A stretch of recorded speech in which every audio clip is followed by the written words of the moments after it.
a little bit less excited for basketball season. I dare you. I'm going to sound pretty unexcited. I'm not sure how last season could make you super excited for Cuse basketball. I mean, as you know, nobody is more delusional than I am about Cuse basketball or likes to think I am. And you'll find a way to get yourself back in by November. I can find a way to at least get myself excited. I'm a realistic fan, but I try to get myself excited. And you're not a realistic fan, but that's okay. We love you anyway. You're watching Domed in Cuse, the quick hit podcast for real Orange fans. If you love Cuse sports, hit like and subscribe. Let's go Orange. Anyway, I do think we have a team this year. It's going to be reliant on if it comes together and comes together quickly, as obviously we're going to speak through here. We're going to need to be a unit pretty early this season, which has been a problem here in the Red Autry era. So as you're saying, we're going to speak about in a minute the big news, Syracuse, a little bit of schedule release. So we wanted to dive into this big time schedule we like to see. We got Syracuse, Houston in Vegas, the Players era in Las Vegas, the 24th to 27th, Syracuse versus Kansas. And then obviously it's like a little tournament format. So Syracuse versus TBD is the last game.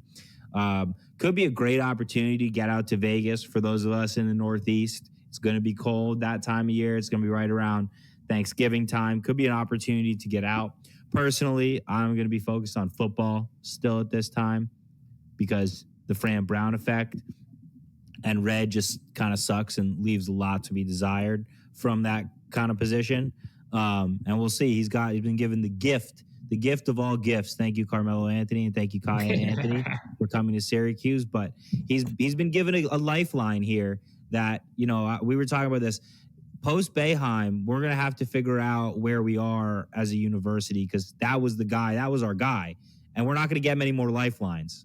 No, I mean, we obviously, Boeheim was the program, and it has not been a great start the last couple of years here, and particularly last year, which was it was the worst season in probably 40 years of Syracuse basketball here. So, I mean, it's a big season for Red.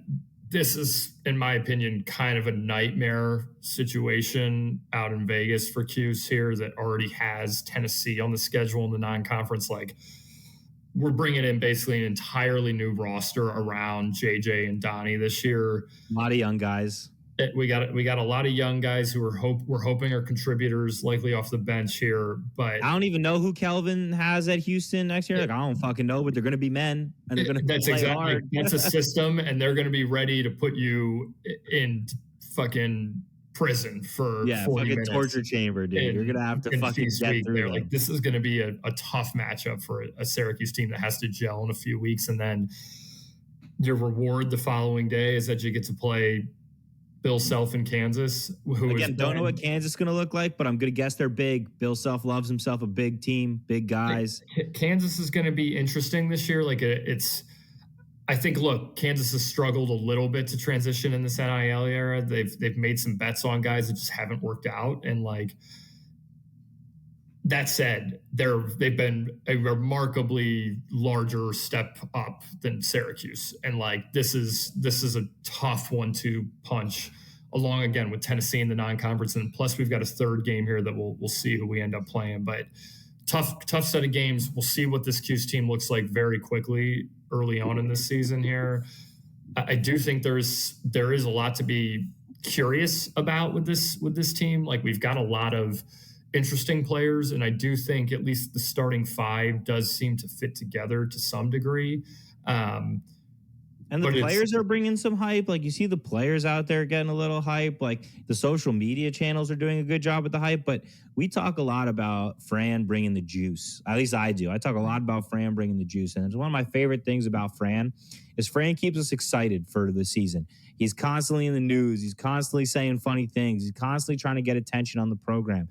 And I think that's exactly what you need to be in today's environment. And Red just doesn't do it. I don't know if he can't do it or if he doesn't do it, but whatever it is, it's not working because nobody's excited for Syracuse basketball. And it's a sad time. It's a sad time to be here.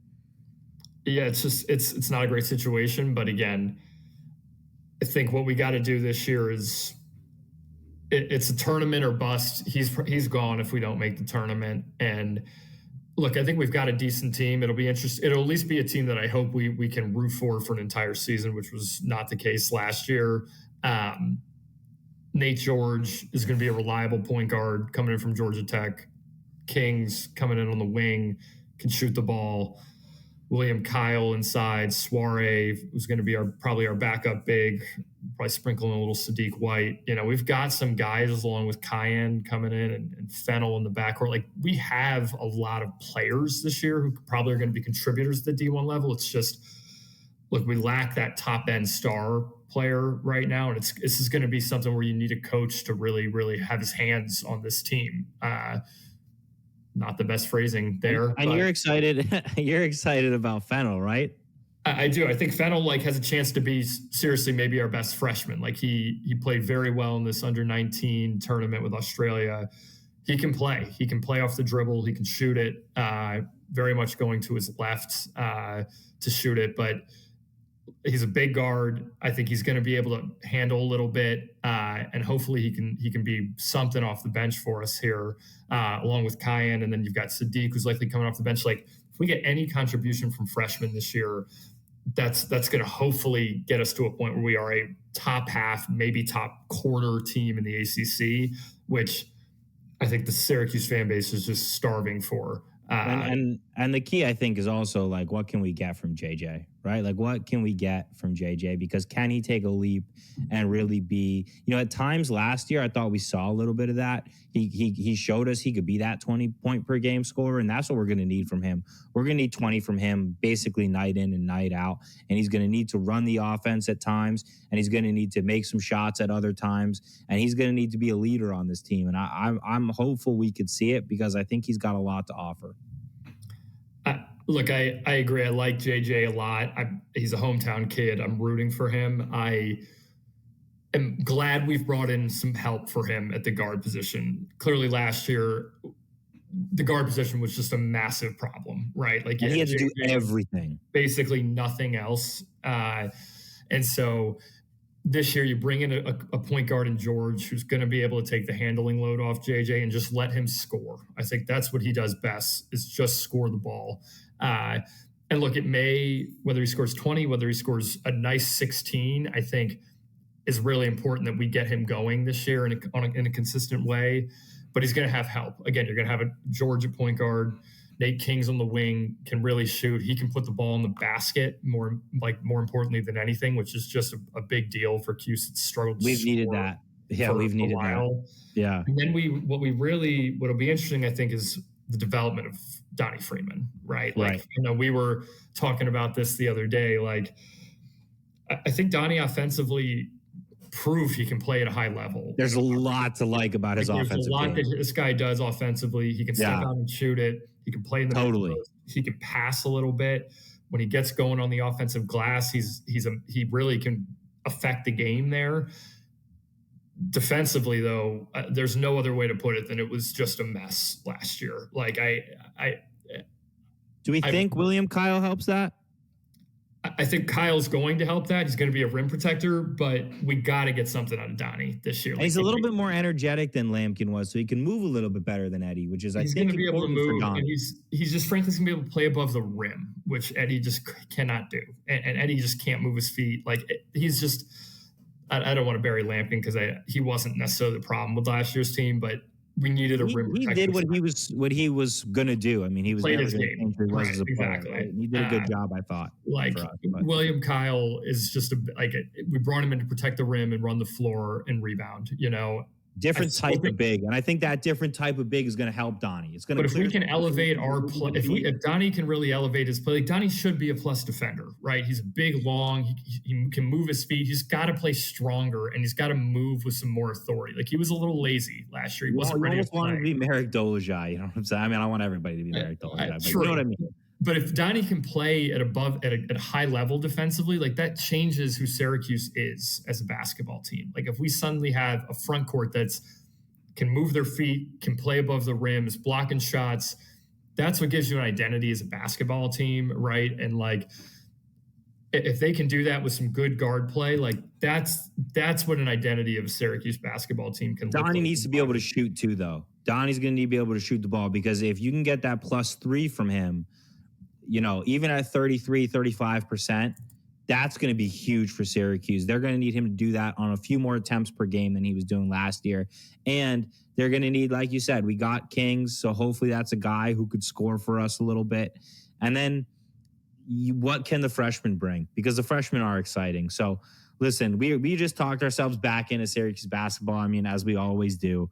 But there's a lot to like. It's going to be scary, I think, as we approach the year, especially as we mentioned. Look at that schedule. We have Tennessee, Kansas, Houston.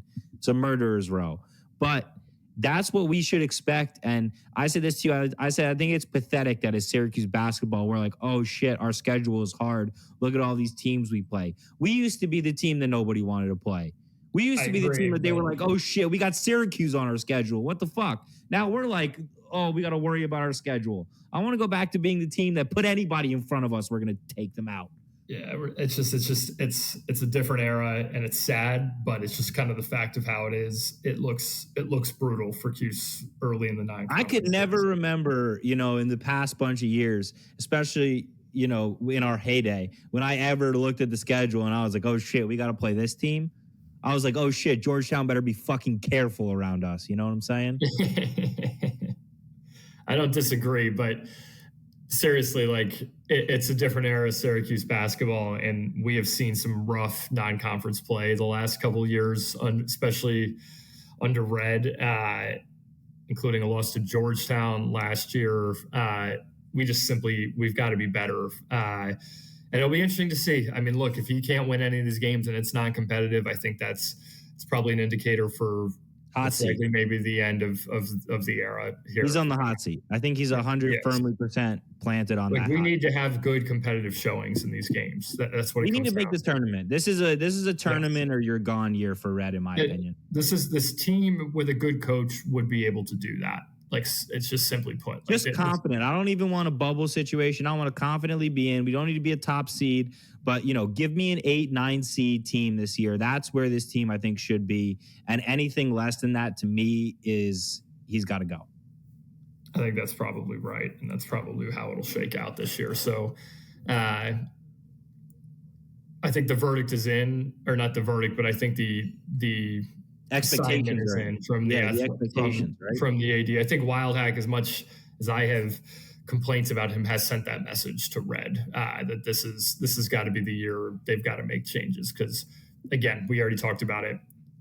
Where the program goes after Jim Boeheim, we're at a serious crossroads, and we do not want to be in a free fall situation like we saw with Georgetown, here, or even a St. John's in recent history, right? Like, where we bottom out in a way that's really, really hard to kind of dig out of there. Because again, as much as we love it, it's Syracuse, New York, right? It's not the easiest sell to get kids to go play there. And the apathy from us came quick last year. It did. Watching a team that doesn't put in a lot of effort, that doesn't really care, it's just basketball is a tough sport to watch when your team isn't good and doesn't play hard.